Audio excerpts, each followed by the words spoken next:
Hello, ಹೇಗಿದ್ದೀರಪ್ಪ ಎಲ್ಲ? ನಾನು ಸಿಂಪಲ್ಲಾಗಿ ಮಾವಿನಕಾಯಿ ಚಿತ್ರಾನ್ನ ಮಾಡ್ತಾಯಿದ್ದೀನಿ. ತುಂಬ ಟೇಸ್ಟಿಯಾಗಿರುತ್ತೆ. ಕಡಲೆಬೇಳೆ, ಹಸಿಮೆಣಸಿನ್ಕಾಯಿ, ಬೆಳ್ಳುಳ್ಳಿ, ತೆಂಗಿನಕಾಯಿ ತುರಿ, ಕರಿಬೇವು, ಕೊತ್ತಂಬರಿ, ಈರುಳ್ಳಿ, ಮಾವಿನಕಾಯಿ, ಚಿಕ್ಕದು 2 ಮಾವಿನಕಾಯಿ ತೊಗೊಂಡಿದ್ದೀನಿ. ಓಕೆನಾ? ಸ್ವಲ್ಪ ಪ್ಯಾನ್ ಇಟ್ಟಿದ್ದೀನಿ, ಎಣ್ಣೆ ಹಾಕಿದ್ದೀನಿ, ಸಾಸಿವೆ,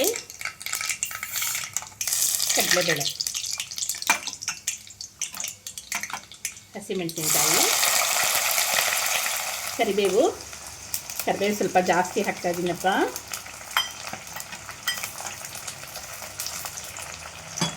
ಈರುಳ್ಳಿ,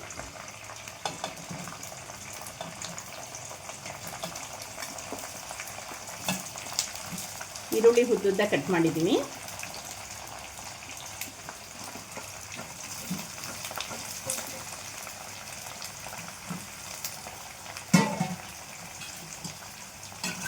ಸ್ವಲ್ಪ ಹಾಕ್ತಿಪ್ಪ.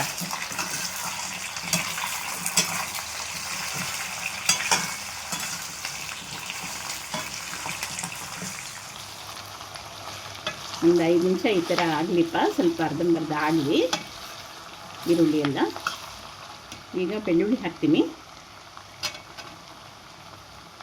ಬೆಳ್ಳುಳ್ಳಿ ಅಂತೂ ತುಂಬ ಚೆನ್ನಾಗಿರುತ್ತೆಪ್ಪ, ಬೆಳ್ಳುಳ್ಳಿ ಸೇರಿಸ್ಕೊಳ್ಳಿ ಜಾಸ್ತಿ.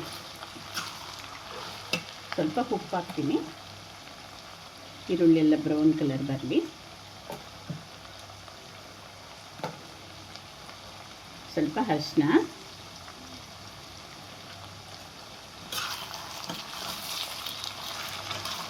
ಮಾವಿನಕಾಯಿ ಚಿತ್ರಾನ್ನ ಇಷ್ಟು ಸಿಂಪಲ್ಲಾಗಿ ಎಷ್ಟು ಟೇಸ್ಟಿಯಾಗುತ್ತೆ ಗೊತ್ತಪ್ಪ.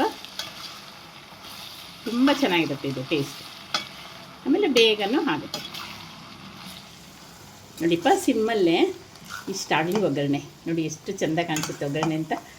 ನೋಡಿ, ಈರುಳ್ಳಿ ಹದವಾಗಿ ಬೇಯಲಿ ಸ್ವಲ್ಪ. ಇನ್ನೊಂದು ಸ್ವಲ್ಪ ಬೇಯಬೇಕನ್ನುವಾಗ ನೀವು ಮಾವಿನಕಾಯಿ ಹಾಕ್ಕೊಂಬಿಟ್ರೆ. ನೋಡಿ, ಚಿಕ್ಕದು 2 ಮಾವಿನಕಾಯಿ ತೊಗೊಂಡಿದ್ದೀನಿ. ನಾನು ಸ್ವಲ್ಪ ಗೊಜ್ಜು ಜಾಸ್ತಿ ಮಾಡ್ತಾಯಿದ್ದೀನಪ್ಪ. ಅದು ಮಾವಿನಕಾಯಿ ಚಿತ್ರಾನ್ನದ ಗೊಜ್ಜಂದರೆ ಸ್ವಲ್ಪ ಜಾಸ್ತಿನೇ ಮಾಡಿದ್ರೆ ಒಳ್ಳೆಯದು, ಅದು ಖಾಲಿ ಆಗುತ್ತೆಪ್ಪ. ತೆಂಗಿನಕಾಯಿ ತುರಿ ಎಷ್ಟಿದ್ರು ಗೊಜ್ಜು ಖಾಲಿ ಆಗೋಗುತ್ತೆ. ಅನ್ನ ಕಲಿಸ್ಕೊಂಡು ಊಟ ಮಾಡ್ತಾರೆ.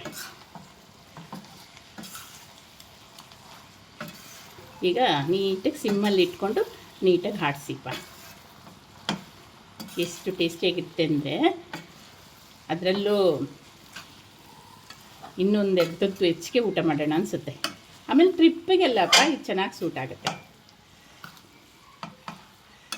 ಇದಪ್ಪ ಚೆನ್ನಾಗಿ ಸ್ವಲ್ಪ ನಿಧಾನಕ್ಕೆ ಆಡಿಸ್ಬೇಕು ಸಿಮ್ಮಲ್ಲಿ.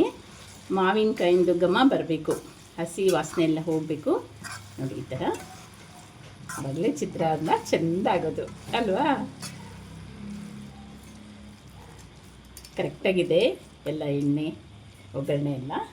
ಈಗ ಒಂದು 2 ನಿಮಿಷ ಕ್ಲೋಸ್ ಮಾಡ್ತೀನಪ್ಪ. ನೋಡಿಪ್ಪ, ಓಪನ್ ಮಾಡ್ತೀನಿ. ಸ್ವಲ್ಪ ಕೊತ್ತಂಬರಿ ಸೊಪ್ಪು ಹಾಕೋಣ.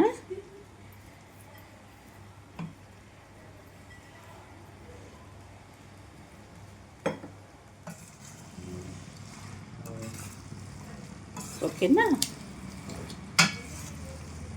ನಾನು ಹೇಳಿದ್ನಲ್ಲಪ್ಪ, ಉದುದ್ರಾಗಿ ರೈಸ್ ಮಾಡಿಕೊಂಡು ಇದನ್ನು ಗೊಜ್ಜು ಹಾಕ್ಕೊಂಡು ಹೋಗಿಬಿಟ್ರೆ ಟ್ರಿಪ್ಗಳಿಗೆಲ್ಲ ಎಷ್ಟು ಚೆನ್ನಾಗಿರುತ್ತೆ ಗೊತ್ತಾ? ನೋಡಿಪ್ಪ, ಸ್ವಲ್ಪ ಅನ್ನಕ್ಕೆ ಹಾಕ್ತೀನಿ ಈಗ, ಗೊಜ್ಜು ಟೇಸ್ಟ್ ನೋಡಲಿಕ್ಕೆ. ಎಲ್ಲ ಚೆಂದ ಬಂದಿದೆಯಪ್ಪ, ಟೇಸ್ಟಿಯಾಗಿದೆ ಗೊಜ್ಜು. ನಾನು ಸ್ವಲ್ಪ ಜಾಸ್ತಿ ಗೊಜ್ಜು ಮಾಡ್ತೀನಿ, ಹಾಗೆ ನಿಮಗೊಂದು ರೆಸಿಪಿ ಕೊಟ್ಟಿದ್ದೀನಿ. ಎಷ್ಟು ಬೇಕೋ ಅಷ್ಟು ಮಾಡ್ಕೊಳ್ಳಿ, ಮತ್ತು ಇದೇ ಸೇಮ್ ರೆಸಿಪಿ. ಓಕೆನಾ? Okay, see you.